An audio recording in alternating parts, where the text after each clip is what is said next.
اپنی مرضی کے فیصلے کرتے کرتے پیچھے رہ گئے. ہم نے لوگوں کو پیچھے کرنے کا سوچا تھا لیکن ہم سب سے پیچھے رہ گئے. ہم نے سیاست اور سازش کی تھی کہ کچھ لوگوں کے دلوں پہ پیر رکھ کے میں اپنا قد اونچا کروں گا, کچھ کے سینوں پہ پیر رکھ کے, لیکن ایسا نہیں ہوتا. یہ ہوتا نہیں. آپ کسی کی جگہ نہیں لے سکتے اس لیے کہ رب نے سب کی جگہ اپنی اپنی بنائی ہوئی, سب کی جگہ. ہاں ایسا ضرور ہوتا ہے کہ کئی دفعہ نا ہم اپنے مقام کو گرا لیتے ہیں. وہ کسی نے کہا تھا کہ ایسا نہیں کہ تیری جگہ کوئی اور آ گیا, لیکن تیرا مقام بھی اب تیرا نہیں رہا. ہوتا یہ ہے کہ ہم نہ گرا لیتے ہیں اپنے آپ کو.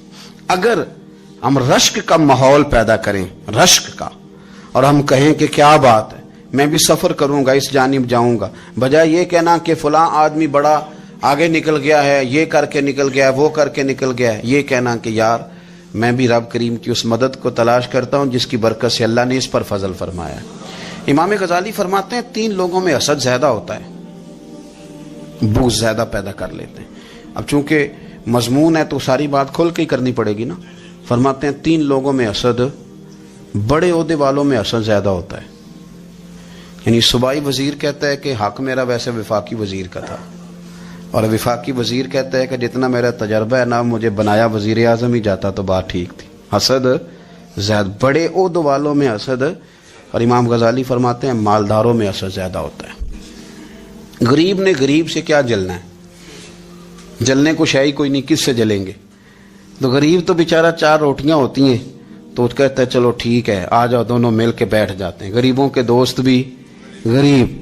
امیر حسد کرتے ہیں, وہ سودے پہ سودا کرتے ہیں, وہ ایک دوسرے کی کمزوریاں بیان کرتے ہیں. میں نے گاہکوں کو نفع لیتے دیکھا ہے, فلانے سے مال لیتے تھے جی اس نے بڑا تنگ کیا, تو کہتا ہے اسی طرح کا تو مجھ سے خریدا کر. لوگ استعمال کر جاتے ہیں. وجہ بیچ میں کیا ہوتی ہے؟ حسد, عداوت, خرابی ہوتی. اور تیسری بات امام غزالی نے شاید میرے لیے کہی ہے. امام غزالی فرماتے ہیں علماء میں حسد بڑا ہوتا ہے, عہدے داروں میں, مالداروں میں, اور علم والے لوگوں میں. وہ بھی اللہ کی تقسیم پر راضی نہیں ہوتے, چونکہ وہ سمجھتے ہیں مجھے یہ لفظ آتے ہیں, میری قابلیت زیادہ ہے, میں زیادہ پڑھا لکھا ہوں, تو یہ منصب بھی میرا تھا, یہ کام بھی میرا تھا, یہ بھی میرے پاس ہونی چاہیے. ایسا نہیں ہوتا, یہ تو رب کریم کی عطا ہے. میں کئی دفعہ کہہ چکا ہوں کہ کام لینے پہ آئے تو میرے جیسے بیکار آدمی سے کام لے لے, یہ اس کی عطا ہے. اب ہمیں کرنا کیا ہے؟ ہمیں اس کی تقسیم پر راضی رہنا ہے, اس کی تقسیم پر قربان جائیں. رسول پاک علیہ السلام سے صحابی نے پوچھا حضور عزت کیا ہے؟ فرمایا جو رب نے تجھے دیا اس پہ راضی ہو جا, اللہ عزت عطا کر دے گا. قناعت کر, جو اللہ نے تجھے دیا اس پر قناعت کر, اللہ تجھے عزت دے دے گا. حضور ذلت کیا ہے؟ فرمایا لوگوں سے لالچ نہ رکھنا, تو ذلیل ہو جائے گا. لالچ نہ کر. تیزی کے ساتھ پرموٹ ہوتی ہیں چیزیں, ہمیں سازش کرنی آتی ہے. ہمارا خیال ہوتا ہے کہ میں نے دوسروں کے پیسوں پہ کاروبار کرنا ہے. ہمارا خیال ہوتا ہے کہ پالٹی ڈال کے روٹی کھانی ہے. ہمارا خیال ہوتا ہے کہ کسی بندے کو کس طرح استعمال کرنا ہے. یاد رکھ لینا, کبھی بات نہ بھولنا, جو لوگوں کو استعمال کرنا چاہتا ہے وہ ساری زندگی استعمال ہوتا رہتا ہے. جو کسی شخص کو کسی مقام پر رسوا کرنا چاہتا ہے اپنی عزت بچا نہیں پاتا. جو آدمی لوگوں کو حقیر جانتا ہے اللہ اسے کبھی عزتیں عطا نہیں کرتا, وہ گڑھوں کے اندر گرتا چلا جاتا ہے. یاد رکھیں جو عزتیں دینی شروع کر دے رب اسے باعزت بنا دیتا ہے. جو پیار کرنا شروع کر دے معاشرے میں لوگ اس سے پیار کرنے لگ جاتے. جو کسی دیکھیں اگر ہم وہاں سے مانگے جہاں سے سب کو ملتا ہے تو پھر بندوں پر اتنی نظر رکھنے کی ضرورت باقی رہتی نہیں ہے. ادھر دیکھیں رشک کریں گے تو لالچ سے بھی بچیں گے, حسد سے بھی بچیں گے. بخاری مسلم میں حدیث ہے, حضرت ابو ہریرہ رضی اللہ تعالیٰ عنہ کہتے ہیں ہم حضور کی بارگاہ میں حاضر تھے تو کچھ غریب لوگ حاضر ہوئے, غربا. انہوں نے عرض کی یا رسول اللہ صلی اللہ علیہ وسلم ایک گزارش کرنے آئے. حضور نے فرمایا کہو. یا رسول اللہ امیر تو ہم سے آگے نکل گئے. حضور نے فرمایا کس بات میں؟ عرض کی حضور نمازوں میں نہیں ہم گزرنے دیتے, اتنے نفل وہ پڑھتے ہیں اتنے ہم بھی پڑھ لیں گے. صحیح بتانا صحیح.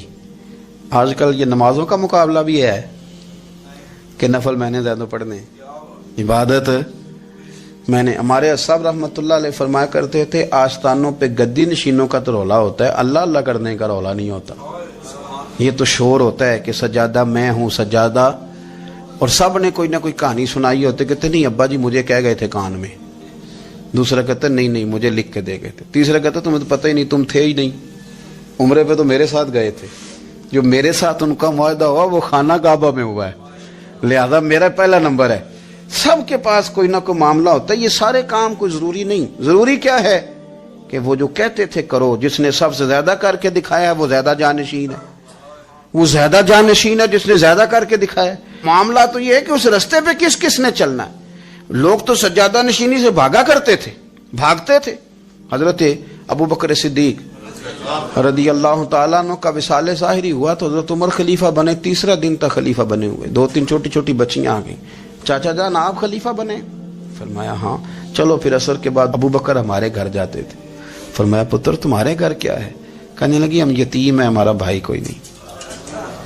ابو بکر روز عصر کے بعد آتے تھے، ہماری بکریوں کا دودھ دھو کے ہمیں دے جاتے تھے، کچھ بیچ کے گزارا کر لیتی تھی، کچھ پی لیتی تھی۔ چچا 3 دن ہو گئے، میری اماں بھی روتی ہے، بہنیں بھی روتی ہیں، آپ چلیں گے؟ تو جناب سیدنا عمر فاروق کہتے ہیں میں نے دستار سر پہ رکھی اور پٹکا میں نے اپنے کندھے پہ رکھا، بیٹیاں آگے آگے میں پیچھے پیچھے روتے جا۔ ایک صحابی نے پوچھا عمر کیوں رو رہے ہو؟ کہنے لگے یار یہ ابو بکر کتنا مشکل رستہ دے کے گیا، کتنا مشکل رستہ ہے اس کے طریقے پہ چلنا۔ یہ لوگ تو سجادہ نشینی اتنا کٹھن کام تھا، لوگ بھاگا کرتے تھے۔ شوق آ گیا اب رسول کریم علیہ السلام کے حضور ناز حاضر ہو کے عرض کی حضور امیر آگے گزر گئے، نمازوں میں نہیں ہم گزرنے دیتے، ہم ان سے زیادہ پڑھیں گے، نفلوں میں نہیں گزرنے دیتے، زیادہ پڑھیں گے۔ یا رسول اللہ صلی اللہ تعالی علیہ وسلم ہم انہیں نہ تلاوت قرآن پاک میں نہیں آگے گزرنے دیں گے، وہ ہم زیادہ پڑھیں گے، لیکن حضور وہ مالدار ہیں، غلام آزاد کرتے ہیں، صدقات کرتے ہیں، خیرات، اس کا ہم کیا کریں؟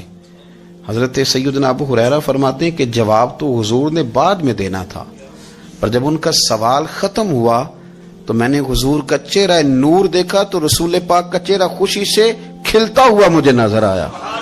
گویا یہ جو رشک ہے نا کہ نیکی میں آگے گزرنا، یہ حضور کو اتنا پسند آیا کہ ان کے سوال سے حضور بڑے راضی ہوئے۔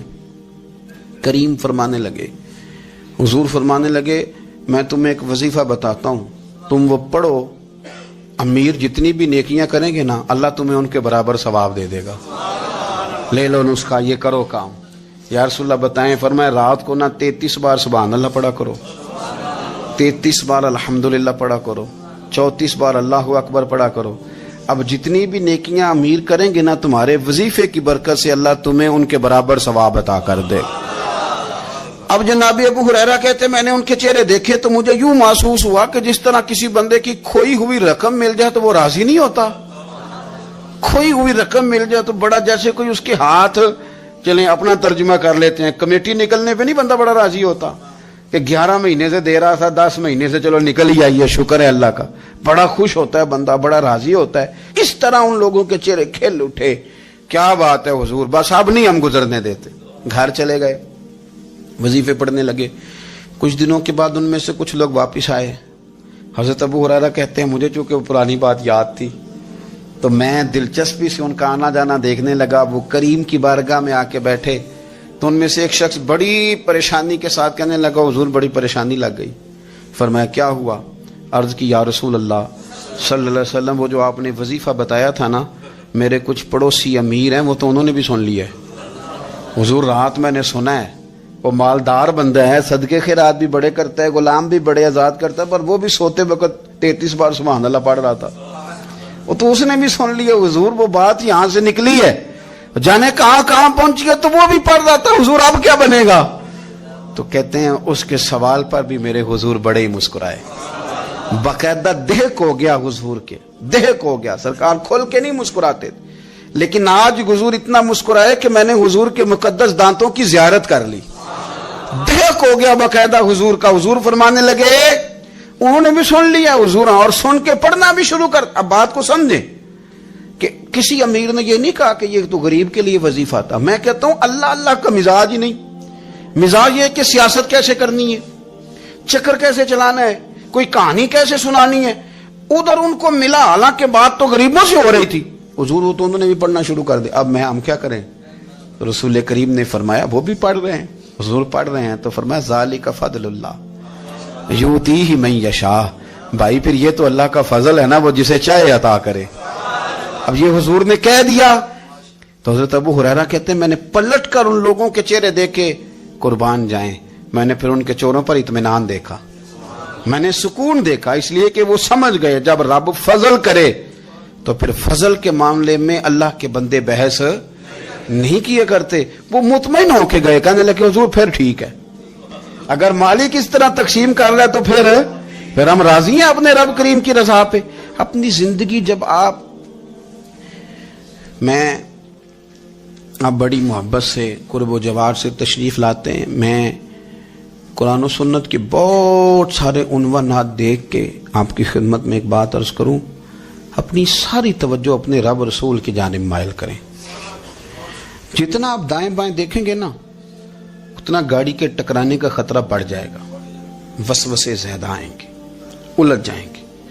اتنا زیادہ دائیں بائیں نہ دیکھیں، یہ کیا کر رہا ہے، فلانا کیا کر رہا ہے، فلانے کا یہ معاملہ کس طرح کا تھا، نہ نہ نہ، آپ توجہ اللہ کی جانب رکھیں. دیکھیں میرا اور میرے رب کا معاملہ ٹھیک چل رہا ہے، اللہ رسول کے ساتھ میرے معاملات ٹھیک ہیں. یہاں تو آپ کسی کی اصلاح کریں گے، دعوت دیں گے یا دعا کریں گے، تنقید کی تو ویسے دین میں اجازت نہیں ہے. آپ نے یہاں کسی کی اصلاح کرنی اور وہ درد کے ساتھ کرنی، اور یہاں کسی کے لیے دعا کرنی ہے کہ یا اللہ اس بندے پہ رحم فرمائے، سے بدل دے. تنقید کی اور طنز کی تو اجازت.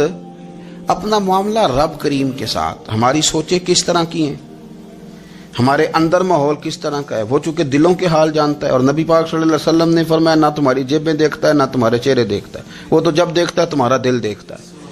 اس کی کیفیت کیا ہے؟ حضرت انس بن مالک رضی اللہ تعالیٰ عنہ فرماتے ہیں، اس حدیث کو یاد رکھیے گا، حافظ منذری نے ترغیب و ترہیب میں لکھی ہے. فرماتے ہیں کہ حضرت انس بن مالک رضی اللہ تعالیٰ عنہ فرمانے لگے کہ ایک حضور کے ایک غلام، ایک صحابی بیمار تھے، تو حضور نے فرمایا انس چلو تیمارداری کرتے ہیں. کہتے ہیں حضور کے ساتھ گئے، نبی پاک صلی اللہ علیہ وسلم پہنچے. جب ہم نے اس شخص کو دیکھا تو حضرت انس کہتے ہیں ہم پریشان ہو گئے، کیونکہ ہم نے اسے بڑا صحت مند دیکھا تھا، وہ کمزور ہو گیا، وجود پر بہت سارا گوشت دیکھا تھا. اب ہم دیکھ رہے ہیں کہ وہ ہڈیاں ہی ہڈیاں رہ گئی ہیں، چہرہ بڑا بارونق تھا، اب کمزوری ہو گئی. رسول کریم تشریف لے گئے اور حضور اس کی چارپائی کے سرہانے بیٹھے، اور جب حضور نے اپنا دست مبارک اس کے بالوں میں رکھا اور نبی پاک نے دست شفقت پھیرا تو کہتے ہیں اس شخص نے آنکھیں کھولی اور حضور کا چہرہ دیکھا تو اس کی خوشی کی کوئی انتہا نہ رہی، بڑا راضی ہوا، بڑا راضی. اور حضور نے اس کے لیے دعا کی، اس دعا پر بھی اسے بڑا اطمینان قلب بھی نصیب ہوا. کہتے ہیں حضور اکثر تیمارداری فرماتے تھے، پر آج نہ حضور نے ایک نرالی، انوکھی اور انفرادی بات ارشاد فرمائی. حضور نے فرمایا تو بڑا صحت مند تھا، کمزور ہو گیا، بڑا طاقتور تھا تو ضعیف ہو گیا، ایک سوال کا جواب تو دے. یا رسول اللہ فرمائیے. تو حضور فرمانے لگے اس حالت میں جب تو شدید بیمار اور تکلیف میں، یہ بتا کہ اس وقت تیرا اپنے رب کے بارے میں گمان کیا ہے. حضرت انس کہتے ہیں پہلے حضور بیماروں سے یہ سوال نہیں پوچھتے تھے، آج پوچھا، کیونکہ صحت میں لوگوں کی زبان پہ شکر ہوتا ہے اور بیماری میں شکوے ہوتے ہیں، معاذ اللہ. اس وقت اللہ کے بارے میں یہ سوچ حضور نے ہمیں دی ہے. تم نے ہر وقت یہ ذہن بنانا ہے کہ یہاں رب کریم کے بارے میں کیا تصورات پل رہے ہیں، آوازیں کیا اٹھ رہی ہیں، اس وقت تیرا اللہ کے بارے میں گمان کیا ہے. تو جناب انس بن مالک کہتے اس نے ہمیں اشارہ کیا کہ مجھے اٹھا کے بٹھاؤ. ہم نے بٹھایا تو کہتے ہیں پھر اس نے اپنی آنکھیں کھولی اور حضور کے چہرے نور پر نظر کر کے نظر جھکا لی. عرض کرتا یا رسول اللہ میں کمزور ہوں، بیمار ہوں، تکلیف میں ہوں، اٹھ نہیں سکتا، کھا نہیں سکتا، پر حضور ابھی بھی میرے دل سے آواز یہی نکلتی ہے کہ میرا رب بڑا ہی کریم ہے، میرا اللہ بڑا ہی مہربان ہے، وہ بڑا ہی معاف کرنے والا ہے، وہ اپنے بندوں سے پیار ہی بڑا کرتا ہے. آپ میری بات کو سمجھیں، کیفیت کیا ہے اور الفاظ کیا ہیں. حضور وہ مجھ سے بڑی محبت کرتا ہے، بڑے پیار والا ہے. یہ لفظ کہتے کہتے آواز بھرا گئی، آنسو نکل آئے. پھر اس نے تکلیف زیادہ محسوس کی تو وہ لیٹ گیا اور پھر اس نے حضور کے چہرے نور پہ نظر ڈالی، کلمہ پڑا، روح ہی پرواز کر گئی. حضرت انس بن مالک فرماتے ہیں ہم اس کے گھر سے نکلے اور جب حضور اس کے کمرے سے باہر آئے تو رسول کریم نے پلٹ کر رک کر پھر پیچھے دیکھا اور فرمایا انس اگر کسی جنتی کی زیارت کرنی ہے تو میرے اس غلام کا چہرہ دیکھ لو. اس لیے کہ جن لوگوں کے نظریات رب کریم کے بارے میں اس طرح کے ہوں پھر ان کے خاتمے خیر کے ہوتے ہیں. پھر اللہ ان کے لیے جنت کے فیصلے فرماتا ہے. اپنے افکار میں، نظریات میں، سوچوں میں کوئی ضروری نہیں ہے کہ ہم لوگوں کو دو لفظ کہہ کے مطمئن کر لیں تو ہم خود ضمیر کے قیدی بن کے زندگی گزار دیں. یہ معاملہ ٹھیک نہیں، یہ صحیح نہیں چلتا. آپ اپنی قلبی واردات پر، قلبی خیالات اور تصورات پر کڑی نگرانی رکھیں گے. آپ دیکھیں گے کہ کہاں یہ مجھے خرابی کی طرف لے کر کے جا رہا ہے، کہاں یہ بدگمانیاں پیدا کر رہا ہے، کہاں یہ خرابیاں لا رہا ہے. یہ سختی پیدا کر دے گا، نفرتوں کو، لالچ کو، حسد کو، عداوت کو یہ بڑھا دے گا. آپ اپنے معاملات پر اپنے دل کو ہمیشہ حاضر رکھیں. اللہ اپنے محبوب کا صدقہ فضل کرے. وہ مقلب القلوب ہے تو وہ ہمارے دلوں کو اپنی طرف پھیر